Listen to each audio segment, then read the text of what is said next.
Poha are తెలుగులో అటుకులు అంటాం కదా. ఈ పోహా సెర్లాక్ అనేది ఎక్సలెంట్ ఫుడ్ అండి బేబీస్కి. ఎందుకంటే ఇందులో ఐరన్ మోతాదు ఎక్కువ ఉంటుంది, హెల్దీ అండ్ ఈజీగా డైజెస్ట్ అయిపోతుంది. సో ఇంతటి హెల్దీ సెర్లాక్ని ఎలా ప్రిపేర్ చేయాలో చకచకా చూసేద్దామా. It's you, yeah, boy, the one to show me now and forever. No, you'll never be alone again. All day, oh yeah, all day. Please stay in my arms. First poha powder ఎలా చేయాలో చూద్దాం. దాని తర్వాత పౌడర్తో ఇంట్లో ఉన్నప్పుడు ఎలా prepare చేసుకోవాలి and travelling టైంలో కూడా కుకింగ్ అవసరం లేకుండా ఎలా ఈజీగా ఇన్స్టెంట్గా పిల్లలకి పెట్టొచ్చో చూసేద్దాం. ఈ పోహా సెర్లాక్ అనేది 6 to 8 months బేబీస్కి ఇన్స్టెంట్గా చేసి పెట్టొచ్చండి. రైస్, ఫ్రూట్స్, వెజిటేబుల్స్ ఇంట్రడ్యూస్ చేశాక 3rd or 4th week of 6th month నుంచి ఈ సెర్లాక్ అనేది పెట్టొచ్చు. ఫస్ట్ పోహాని తీసుకోవాలి. బేబీ ఫుడ్ కోసం థిన్ పోహానే సెలెక్ట్ చేసుకోవాలి. ఇందులో థిక్ అండ్ థిన్ రెండు ఉంటాయండి. థిన్ పోహానే ప్రిఫర్ చేయండి.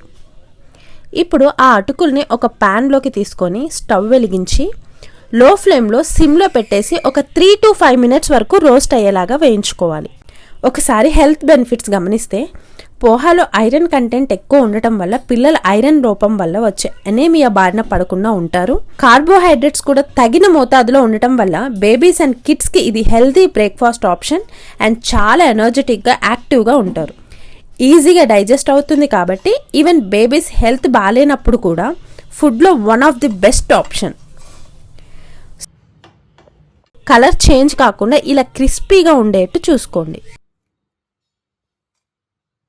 అలా చక్కగా రోస్ట్ అయిన అటుకులని ఒక బౌల్లోకి తీసుకొని కాసేపు చల్లారనివ్వండి.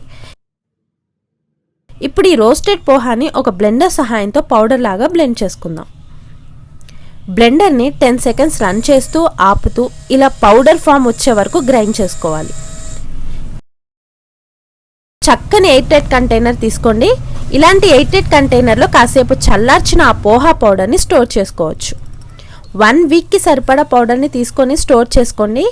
జనరల్గా అయితే 1 month వరకు ఇది నిల్వ ఉంటుంది. ఇప్పుడు సెర్లాక్ ఎలా చేయాలో చూద్దాం. ఇలా పౌడర్ చేసుకున్న పోహాని ఒక 2 tablespoons ప్యాన్ పైన వేసుకొని ఒక 150 ml or 3/4 cup of water వేసి విస్క్ సహాయంతో చక్కగా కలపాలి. ఇక్కడ విస్క్ ఎందుకు యూస్ చేస్తున్నాను అంటే పిల్లలకి ఉండలు లేని ఆహారమే పెట్టాలండి. ఇది జనరల్గా మనం మజ్జిగ కలుపుకున్న విస్క్ అండి. ఇది దీనితో కలిపితే ఎలాంటి ఉండలు కట్టవు. ఇలా ఒక 5 minutes లో ఫ్లేమ్లో ప్యాన్ పైన కొంచెం థిక్ అయ్యేలా ఉడికించండి. అంతే అండి. ఇప్పుడు 6 months baby poha Cerelac ready అయింది. 7th month బేబీకి దీంట్లో కొంచెం బెల్లం సిరప్ కానీ డేట్ సిరప్ కానీ అండ్ ఒక 2 drops ఆఫ్ గీ నెయ్యి కలిపి హై క్యాలరీ ఫుడ్ లాగా చక్కగా హెల్దీ వెయిట్ గెయిన్ ఫుడ్ లాగా పెట్టేయచ్చు. ఆఫ్టర్ 7th month ఇలా యూస్ చేయండి. 6th monthలో ఓన్లీ ప్లెయిన్ పోహానే యూస్ చేయండి. ఇప్పుడు ఎమర్జెన్సీ ఆర్ ట్రావెలింగ్ టైంలో ఈ పౌడర్ని వితౌట్ కుకింగ్ ఎలా చేయాలి అంటే 2 to 3 tablespoons పౌడర్ ఒక బౌల్లో తీసుకొని 1/2 cup హాట్ వాటర్, ఇలా మిల్టన్ హాట్ వాటర్ బాటిల్ ఒకటి ఎప్పుడు ఉంచుకోండి జర్నీలో. ఆ హాట్ వాటర్ యాడ్ చేసి చక్కగా కలిపేసి ఇన్స్టెంట్గా చేసి పెట్టేయచ్చు.